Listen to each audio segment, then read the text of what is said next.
원의 둘레의 길이와 넓이 파트 살펴보도록 하겠습니다. 자, 먼저 원주율이라는 것부터 알아보도록 할게요. 원주율이라는 것은 원의 지름의 길이에 대한 원의 둘레의 길이의 비율입니다. 그래서 원의 둘레의 길이를 우리가 원주라고 하거든요. 그래서 그 원주율, 원의 둘레 길이의 비율이라는 것을 원주율이라고 합니다. 기호로는 다음과 같이 이렇게 나타내고요. 읽는 것은 파이라고 읽어줄 거예요. 그래서 쓸 때 다시 한번 좀 따라 써볼까요? 이렇게 해서 좀 U자 비슷하게 쓰긴 하지만 조금 달라요. 이런 식으로 기호로 표현합니다. 자, 그럼 이제 우리가 원주율이라는 것을 앞으로 이렇게 표시할 거예요. 기호로 파이라고 읽고 표시할 겁니다. 이 원주율은 식으로 나타낼 때 원의 지름의 길이에 대한 원의 둘레의 길이라고 표현을 했죠. 원의 지름의 길이에 대한 원의 둘레의 길이라고 표현을 했어요. 그래서 원의 크기에 상관없어요. 항상 일정합니다. 원의 지름의 길이에 대한 원의 둘레의 길이가 항상 일정하다라는 것 알 수 있고요. 그 값이 실제로 3.24, 1592, 땡땡땡땡 소수점 아래 숫자가 불규칙해요. 계속 한없이 뻗어가는 그런 계속되는 소수의 형태입니다. 그것을 기억해 주시면 되고요. 자, 그래서 우리 본격적으로 원의 둘레의 길이와 넓이에 대한 식을 알아볼 거거든요. 반지름의 길이가 R인 원의 둘레의 길이를 L이라고 할 거고요. 넓이를 S라고 표현을 해볼게요. 그럴 때 원의 둘레의 길이라는 것을 자, 다음과 같이 식으로 표현할 수 있어요. 원의 즉 둘레의 길이라는 것은요.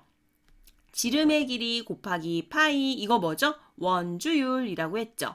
자, 원주율 뭐라고 했어요? 원주율이라는 것은 원의 지름의 길이 분의 원의 둘레의 길이라고 표현을 했잖아요. 그죠?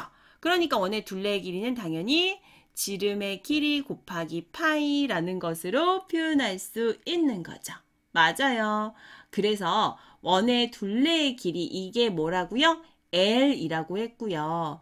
지름의 길이가 뭐가 되는 거예요? 반지름에다가 2를 곱한 거니까 2 곱하기 R이 된 거죠. 그죠? 거기다가 원주율 파이만 붙여준 거예요. 그래서 2 파이 R 이렇게 붙여준 거고요. 자, 그럼 원의 넓이는 어떻게 해요? 원의 넓이는요. 식을 보자면 우리가 예전에 다 했어요. 반지름 곱하기 3.14 그죠? 그래서 파이를 붙여줄 거예요. 원주율을 붙여줄 건데요. 이제는 반지름 곱한 다음에 파이 이렇게 간단하게 표현할 거고요. 이것을 파이 R제곱이라고 표현해 주도록 하겠습니다. 보통 넓이는 S 이렇게 표현합니다. 자, 다음 그림과 같이 이걸 살펴볼게요. 자, 다음 이게 원이에요. 그럼 이제 한없이 되게 잘게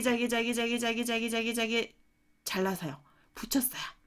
그래서 다음과 같이 직사각형 모양으로 붙였다라고 한다면 이의 넓이 직사각형 넓이와 같아지겠죠. 그래서 원의 넓이는 예를 들면 직사각형 넓이와 같다라고 가정하자라고 한다면요. 여기에는 자, 이 가로 부분, 그죠? 이 직사각형의 가로 부분이 뭐가 될까요? 그죠? 여기 하나씩 이렇게 겹쳐서 끼워놨으니까 원의 둘레의 2분의 1이 되겠죠. 그 다음 요 세로 부분이 뭐가 될까요? 반지름의 길이가 되겠죠.